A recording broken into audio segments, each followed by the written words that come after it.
Padre Fábio, um padre que conheço disse que é para rezar pelas almas e até mesmo mandar celebrar missas. Já um outro diz que não precisa, pois as orações só servem para os vivos. Gostaria que o senhor desse sua opinião a respeito do assunto. Minha filha, nem é uma opinião minha não, é um ensinamento da igreja, né?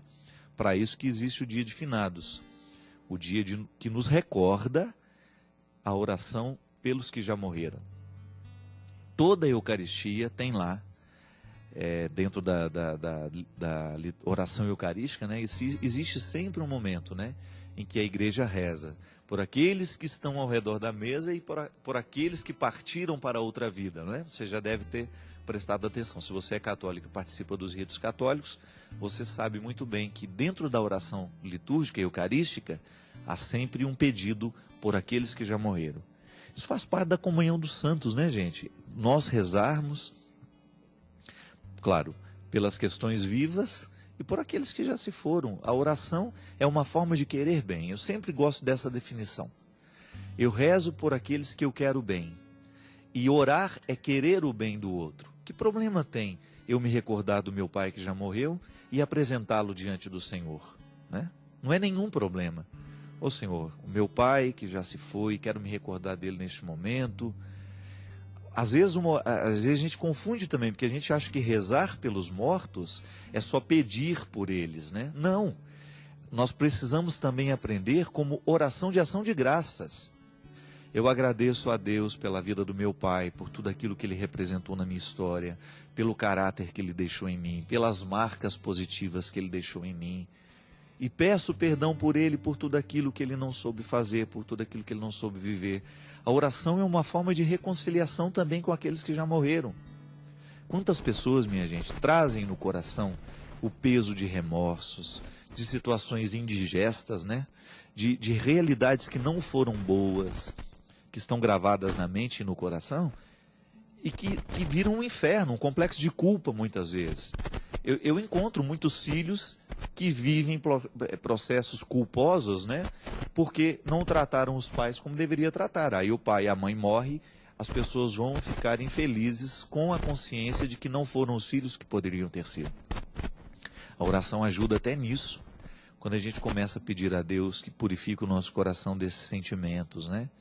E que nos ajude a melhorar com aqueles que ficaram. E a gente agradecer pelo tempo que a gente teve o outro, né? É muito bonito isso, quando você vê para uma mãe que perdeu o filho. É muito triste perder um filho. O primeiro momento é de desespero e geralmente Deus nem escuta aquilo que a mãe fala, aquilo que o pai fala, porque são desabafos, né? Mas depois de um determinado tempo, é até bonito você descobrir que a mãe e o pai, pelo processo de transformação do coração, da aceitação daquele acontecimento, são capazes até de agradecer a Deus pelo tempo que tiveram os seus filhos. A gente agradece, oh meu Deus, a minha irmã morreu tão jovem, né? Morreu com 31 anos. Mas eu quero agradecer pelos 31 anos que ela viveu na minha vida, que ela fez parte da... 31 não, porque nós não tínhamos a mesma idade, né? Mas pelo tempo que eu pude ser irmão dela, né? Pelos 20 e poucos anos em que eu pude tê-la na minha vida. Então essa oração de ação de graças também é importante a gente fazer. Não é só pedir pela salvação daquele que já se foi. A igreja nos ensina a pedir pelos que já se foram, mas também nos ensina a agradecer pelo tempo que eles estiveram conosco. Então, é uma oração que precisa englobar tudo isso, né? Tudo aquilo que o outro representou na nossa história.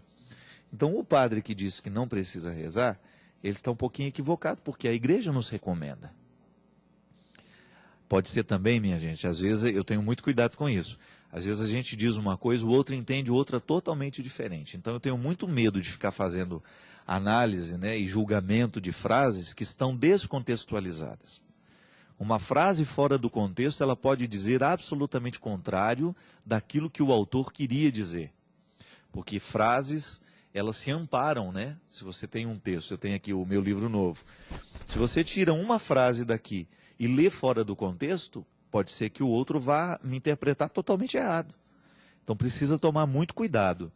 Antes de você dizer que o outro disse, presta bem atenção em que contexto ele falou, por que ele falou, como foi que ele falou, que às vezes a gente muda até a palavra do outro, né? E isso não é justo. Então, muito cuidado. Às vezes o padre nem quis dizer isso e às vezes a gente entende. É a vida, né? São os limites da comunicação.